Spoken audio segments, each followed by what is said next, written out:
Hey guys, welcome to another episode in the TVR build.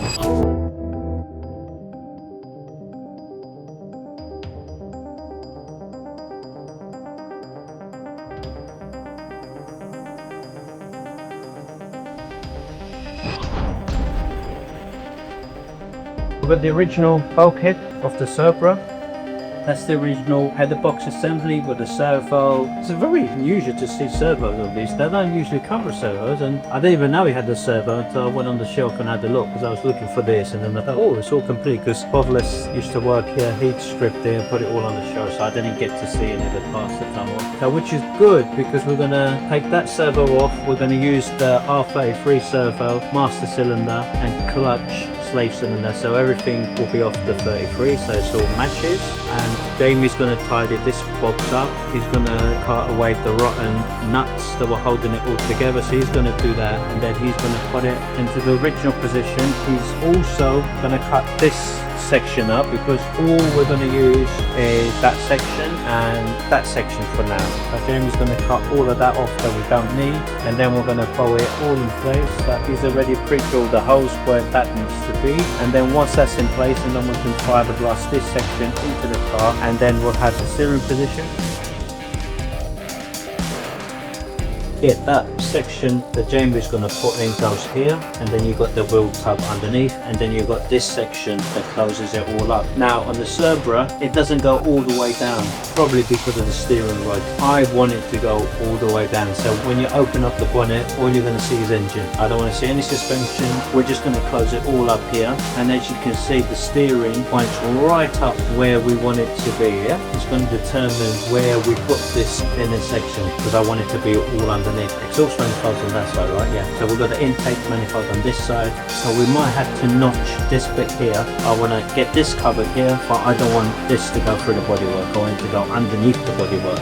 So even this section here, we're going to have the wiper motors in. We're going to have the ABS, ECU, under the water bottles. All of that stuff can get hidden underneath here, and then we'll have a cover. So all you're going to see is an engine, and the engine will have all the R34 rocker covers and stuff because they just look so cool. Before Jamie, well done yesterday. Jamie was a soldier yesterday. Jamie was dying of APV yesterday, but he soldiered on as we do here. SEMA's coming, SEMA's calling us, so we'll have to get this done. So what Jamie's going to do before the hay fever hits him hard, he's going to cut up that fiberglass, and then he'll jump onto the pedal box, and we'll get the pedal box fitted. I'll order some fiberglass because we're running out of fiberglass and filler. The back is almost done, very frustrating, but that back is almost done, on and off, on and off. I'll get the back done. Jamie will get this front done and fiberglassed in, and then we can get the steering column in. Once the steering column's in, I can get Julian down to make the coupling and decide what we're going to do about the chassis here. So yeah, Jamie, carry on. Take the GoPro with you. A little bit of GoPro action on the front bit, and I think, Jamie, after you cut them nuts off, just grind it off flat, because you know, like, the reason we're kind of mad is because they're out of sync, they're not lined up properly. So what we do is we'll leave them off for now, and we'll just use nut and bolt to bolt them up, and then like that we can move it around. Yeah. Alright, Jamie, let's go. Here we have Jamie removing the old paint and sealer off the bulkhead panel, which we cut out of the Cerbera. When moulding new panels in, they have to be back to the bare fiberglass so they bond correctly. Any paint or sealer, there's a good chance that the fiberglass won't bond properly and it will crack or just come off. So these panels have to be well prepped. We only need the pedal box frame for lining up, and so all the components can be removed. Having all the components removed just gives us more space to work and a confined area underneath the dash. Jamie is now refitting the bulkhead panel along with the pedal box into its final position before we start fiberglassing. Now that the panel's in its correct positioning with the pedal box, we can start fiberglassing. It all into place. This will be done several times, so it's structurally safe. These ones. Oh right, yeah. Yeah, inside that housing, there's like a register in there, and then it's all cut away, but they don't fit. So let's fucking machine it all inside. Oh, we're using the new ones. We couldn't use yeah. Right. But it's only that bit. The rest of it's all old stuff, old joints and everything.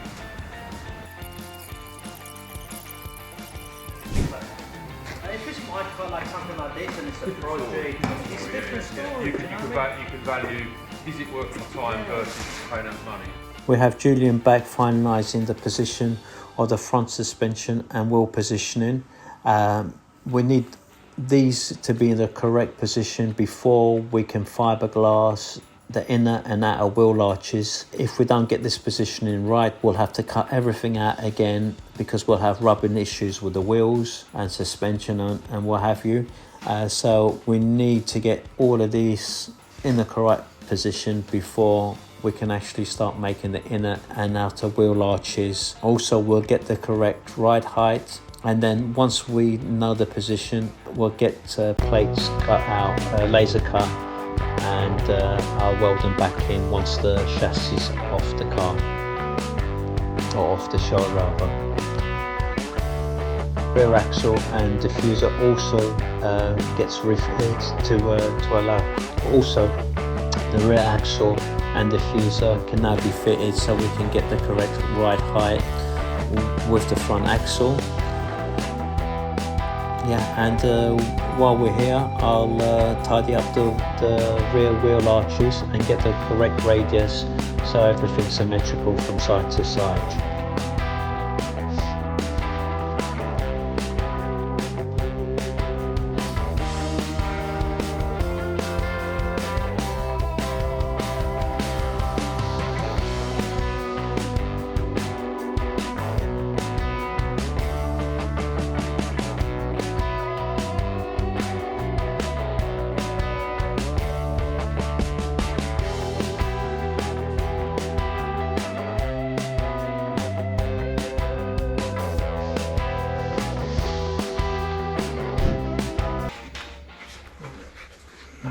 Now with the glassing we can see exactly how bad it is. We could see it before, but now that the glass is in, it's just crazy bad, isn't it? And that's how it was originally. So the glass was like 2 centimeters away from that edge, which is why it's throwing that side off. I like this side so much. This side looks so good, and this side, because it's off, it just doesn't look as nice, innit? This one looks nice and flat. This one looks more bulky, like this shape, this bit here, yeah, that bit there. This whole section is throwing us off, and I don't like this neither. I don't like this carbon trim around the glass. I think it'll look better if we just encapsulate the glass. So this is going to be the level. We'll make a frame, an edge. Instead of the boot starting up here, we'll have the boot maybe following this edge like this.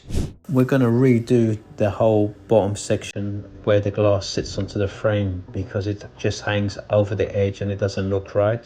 So here we have us building the bottom frame with fiberglass panels and filler, which we're going to cut and mold into shape. Once we have the basic shape laid out, we're going to use fiberglass matting to reinforce it and then reshape it so we've got a glass that's submerged into the panel instead of hanging over.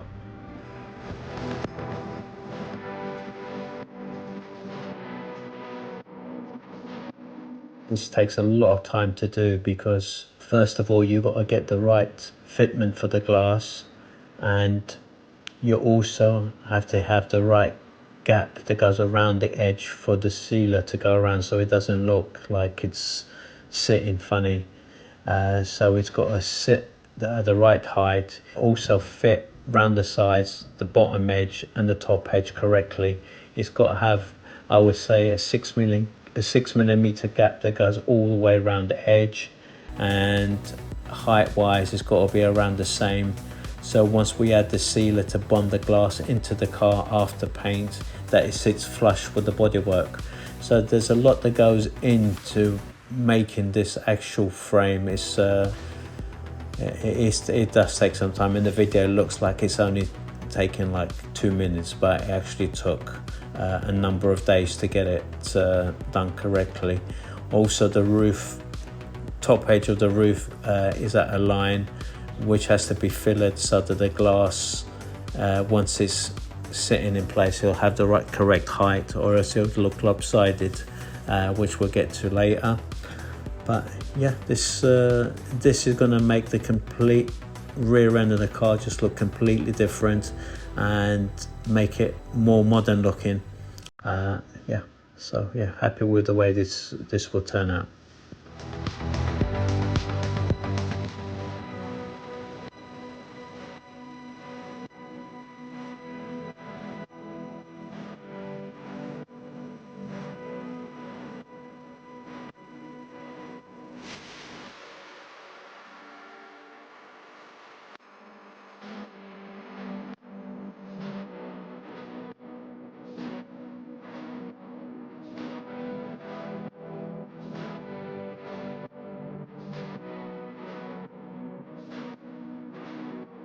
Pretty much got the shape of the screen pretty much where I need it to be. It's still a little bit low here, but because I'm going to fiberglass mat all of the outer shell after I do the filler work, it's going to get higher, so I'm going to leave this low. So this is fine for now. What I really don't like is this top edge here. This side is higher than that side. I've already put some filler on it, but it is seriously low in that side, so I need to address that first.